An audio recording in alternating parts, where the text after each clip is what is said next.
Hello friends, welcome in Pushpa's tutorial. Today we are learning the subject mathematics of standard 10 state board. Chapter number first, linear equations in two variables. Practice set 1.3. तर त्यामध्ये आपल्याला third नंबरचा question असा विचारलेला आहे की solve the following simultaneous equations using Cramer's rule. आता हे क्रॅमर्स रूल म्हणजे नक्की आहे तरी काय ते आज आपण समजून घेणार आहोत. एकदम इझी आहे बघा. याच्या आधीच्या व्हिडिओमध्ये आपण डिटर्मिनंट सॉल्व केलेले आहेत. तशाच पद्धतीचा डिटर्मिनंट आपल्याला क्रॅमर्स रूल मध्ये सॉल्व करायचा आहे. आपल्याला दोन सायमल्टेनियस इक्वेशन्स दिलेले असतील हे असे. आता बघा मी काय करणार, डिटर्मिनंट म्हणजेच डी मी इथे कसा रिप्रेझेंट करते. आता इथे एक्स कोएफिशियंट किती आहे, एक्स चा कोएफिशियंट 3, तर मी इथे लिहिणार 3. वाय चा कोएफिशियंट किती आहे, वाय च्या सोबत किती आलेला आहे -4, so I write here -4. Okay.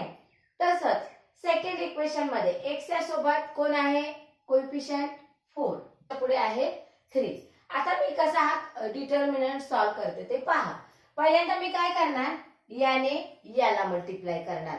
म्हणजे इथे किती आहे 3, ओके, इनटू हा दुसरा आहे 3, I write here 3 minus.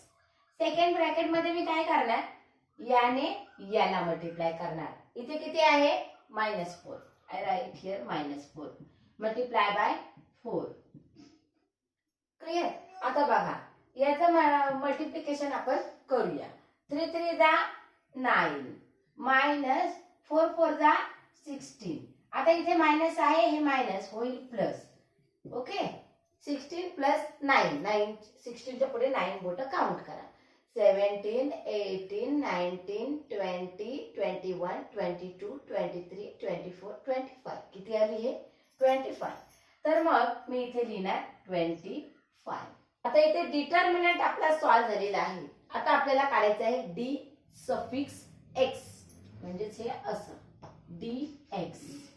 Okay, जेव्हा मी dx काढते तेव्हा हा जो मी x कोएफिशियंट ज्या ठिकाणी लिहिते त्या ठिकाणी लिहिणार मी त्यांचे हे कॉन्स्टंट नंबर. किती आहेत याचा 10 आणि याचा आहे 5.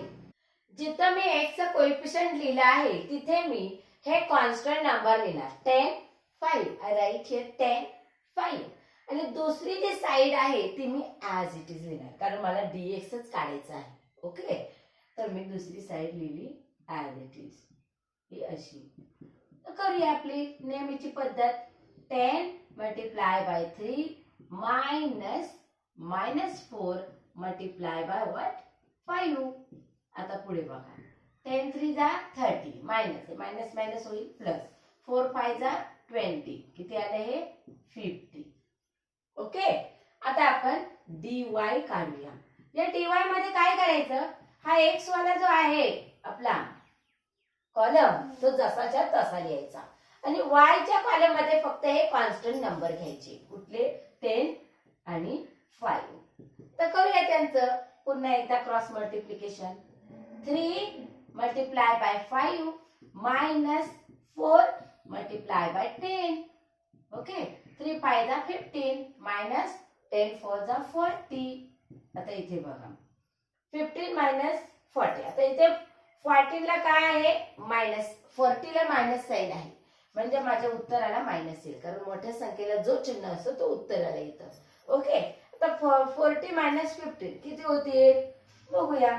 40 मायनस 15 10, 0 तून 5 जात नाही, मग 0 ला मी 10 कन्सिडर केलं. 10 मायनस 5 5. आता इथे मी 1 एक्स्ट्रा घेतला, लगेच 1 इकडून मी काढून टाकला. 3 मायनस 1 व्हॉट 2. म्हणजे 40 मायनस 15 किती आले आपले 25. Okay, minus 25. आता मला काय करायचं आहे, x ची व्हॅल्यू काढायची आहे. कशी काढणार, dx अपॉन d.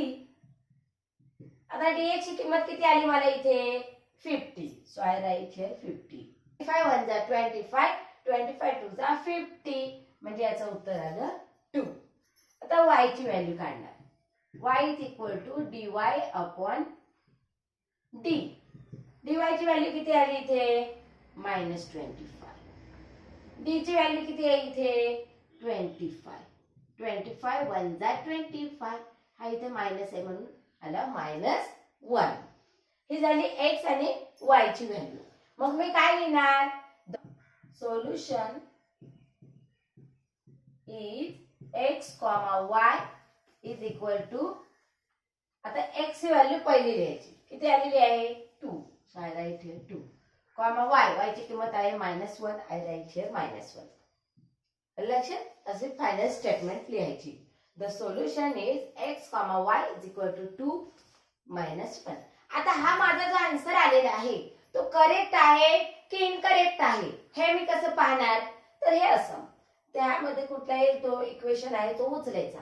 सपोज मी हा इक्वेशन घेतला 3, x ची व्हॅल्यू किती आली माझी 2 टाकली, -4 y ची व्हॅल्यू किती आहे -1. ओके, ती मला किती आली पाहिजे 10 आली पाहिजे. बघूया 10 येते काय. 3 2 जा 6, 4 1 जा 4. तर हा मायनस आहे, हा मायनस आहे, होईल प्लस, म्हणजे 6 + 4 होईल 10. म्हणजे जर माझे LHS is equal to RHS येत असेल, so I can confirm about my answer, म्हणजे माझा आलेला आन्सर राईट आहे. So this is Cramer's rule. In this way we can solve the given simultaneous equations by using Cramer's rule. अशाच पुढचे examples solve करून समजून हवे असतील तर आपला चॅनल नक्की सबस्क्राईब करा आणि बेल आयकॉनवर क्लिक करा, म्हणजे जसा आपला व्हिडिओ अपलोड होईल त्याचं नोटिफिकेशन तुम्हाला मिळेल. थँक्यू.